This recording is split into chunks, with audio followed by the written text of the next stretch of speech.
Kalimat Rasul adalah 7 tahun.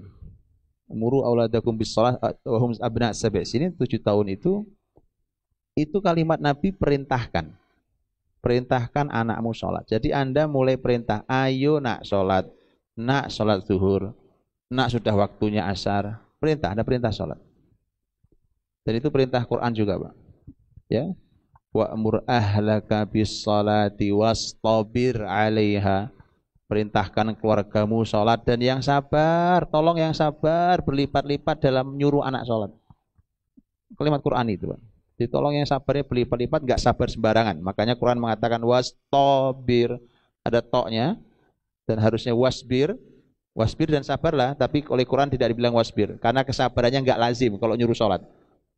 Jadi urusan nyuruh sholat itu Pak, kesabaran Anda harus berlipat-lipat sampai dikasih tok oleh Quran. Padahal harusnya wasbir saja cukup, tapi wastabir 'alaiha. Nah, bagaimana dengan di bawah 7 tahun?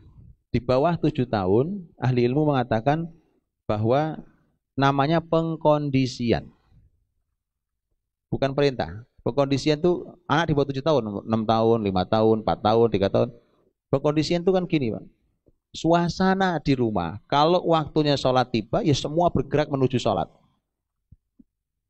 Azan tiba, sang ayah berwudu, sang ibu berwudu, meninggalkan aktivitasnya, kakaknya yang sudah besar juga ngasih contoh, begitu seterusnya.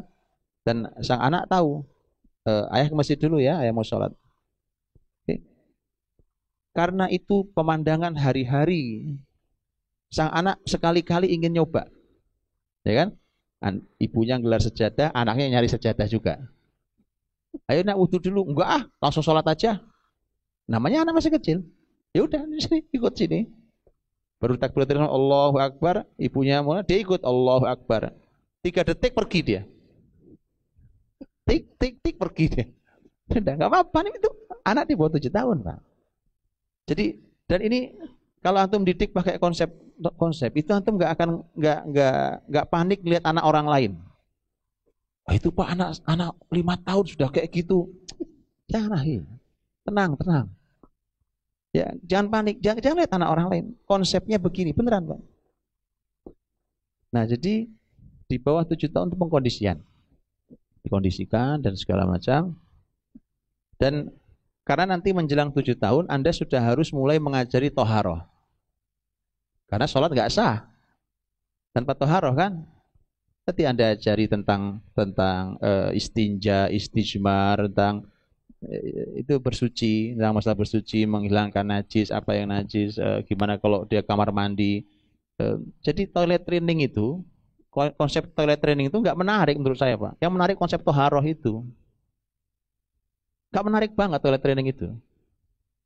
Yang menarik itu adalah konsep kitab fikih toharoh dibuat jadi program anak-anak. Itu baru keren. Kenapa? Tidak tercover di konsep toilet training hari ini kalau tidak dilandasi fikih yang kokoh.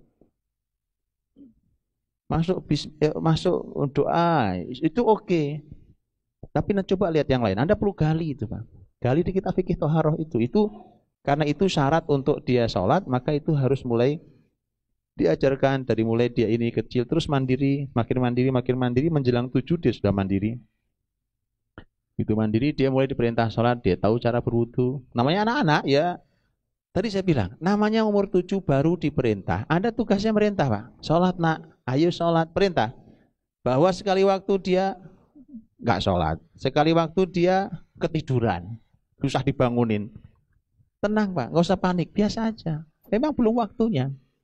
Baru waktunya diperintah. Jangan antum paksa. Saya minta jangan dipaksa. Karena kalau dipaksa, saya khawatir satu hal. Karena ini zaman kayak begini dan mereka tidak terdidik dengan komunitas lingkungan yang baik. Saya mengkhawatirkan satu hal, yaitu saya mengkhawatirkan trauma terhadap syariat. Nggak usah lihat anaknya orang lain, Pak. Berjalan di atas konsep aja ini. Anak orang lain memang beda, mungkin keluarganya lain beda, apa anaknya juga siap. Sudah, didoakan saja, doakan anak kita juga ya kan. Jalan saja, nanti 7 tahun dia begitu. Masuk 8 tahun harus lebih baik. Masuk 9 tahun harus lebih baik lagi. Nah, di saat itulah 9 tahun karena sudah mendekati 10 dan 10 sudah boleh dipukul. Maka 9 Anda sudah boleh mulai memberikan sesuatu yang bisa memberikan teguran. Kalau dia sampai nggak sholat. Karena gini teman-teman, 10 tahun itu kan rata-rata belum balik kan? Belum balik. Sebenarnya kalau belum balik itu belum ada kewajiban sholat kan? Belum ada. Ibadah itu kan tanggung jawabnya dimulai dari balik. Tapi lihatlah bagaimana Islam antisipasi sholat itu dari 10 tahun sudah harus ditegasi. Saking ini ibadah terbesar, sholat itu. Dan kalau sholat ini beres baik, berikutnya gampang banget syariat ini. Kan begitu kan? Di akhirat kan juga gitu. Awal ma yuhasabu bihil abdu yaumal qiyamah as-shalah. Yang pertama dihisab dari kiamat sholat. Kalau sholat baik, ibadah lain baik. Itu kaidah. Makanya ini harus baik pondasi ini, sholat ini. Nah, itu 9. Nah, masuk 10 tadi. Nah, ini sudah boleh hukuman paling tinggi kalau betul masih belum sholat. Tapi lihat prosesnya. Ya kan? Panjang.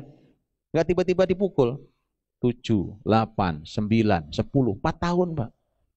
4 tahun kali 5 waktu. Coba berapa banyak tuh sholatnya? Ya kan? Segitu banyaknya.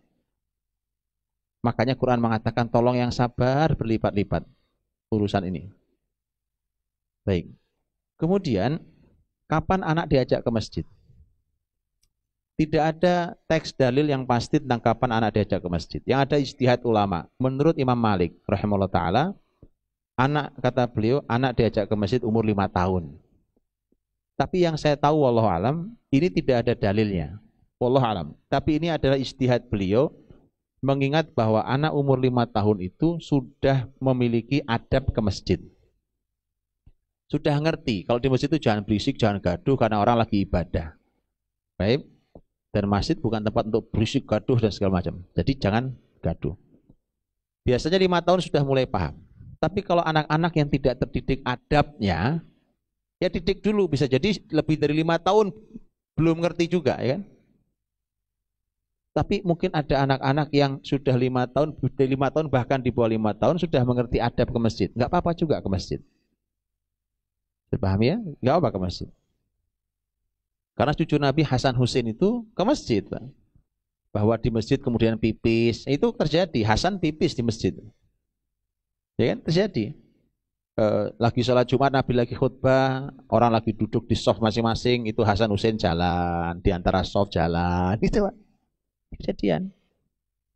Itulah anak-anak. Ajari mereka adab di masjid, bahwa kalau mereka kok ternyata masih juga anak-anak namanya. Gitu ya, masih juga tadi jalan masih ini, itu namanya anak-anak yang orang tua mohon dipahami, tapi juga harus diminimalisir kegaduhan karena itu memang tempat ibadah untuk khusyuan. Itu mudah-mudahan kejawab bahwa anak itu saya cuma minta tolong dijalani sesuai konsep saja ya, karena saya cukup khawatir kalau ada trauma, Pak. Begitu anak dipaksa bangun subuh, subuh tuh hadirin, karena sholat subuh itu sholat istimewa sekali. Bahkan Quran mengistimewakan subuh itu. Maka karena paling istimewa, maka pasti paling sulit. Kan pahala itu dalam syariat Islam tergantung kesulitan, tingkat kesulitan. Ketika ini tinggi sekali, maka pasti tingkat kesulitannya tinggi sekali. Nah, sholat subuh itu tinggi tingkat kesulitannya. Karena kalau subuhnya dia sudah bisa jaga dengan baik, yang laki-laki ke masjid sholat tepat waktu berjamaah, Masya Allah, Pak.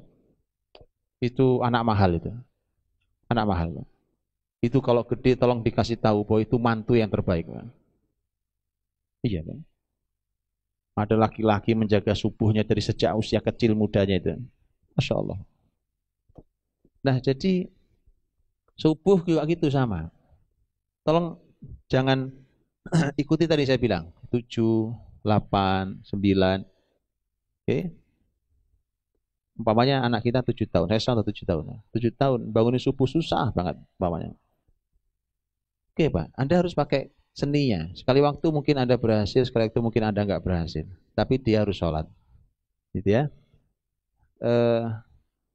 Umpamanya, saya kasih contoh yang kasus. Umpamanya anak ini ketiduran asar. belum sholat asar. Dibangunkan berkali-kali nggak bisa, baru bangun waktu maghrib tiba. Oke? Anda harus tahu fikihnya. Kalau belajar fikih tahu. Nabi mengatakan orang itu kalau ketiduran tidak sholat, maka sholatnya waktu dia bangun. Sudah, kita sudah usaha bangunkan nggak bisa bangun. Begitu bangun bilang, nak, kamu belum sholat asar, sekarang sudah masuk maghrib, 2 menit lagi masuk isya. Ya udah disolati semua, Pak. Paham ya? Itu fikihnya, makanya jangan panik, Pak. Jangan panik. Memang belum masanya, baru 7 tahun.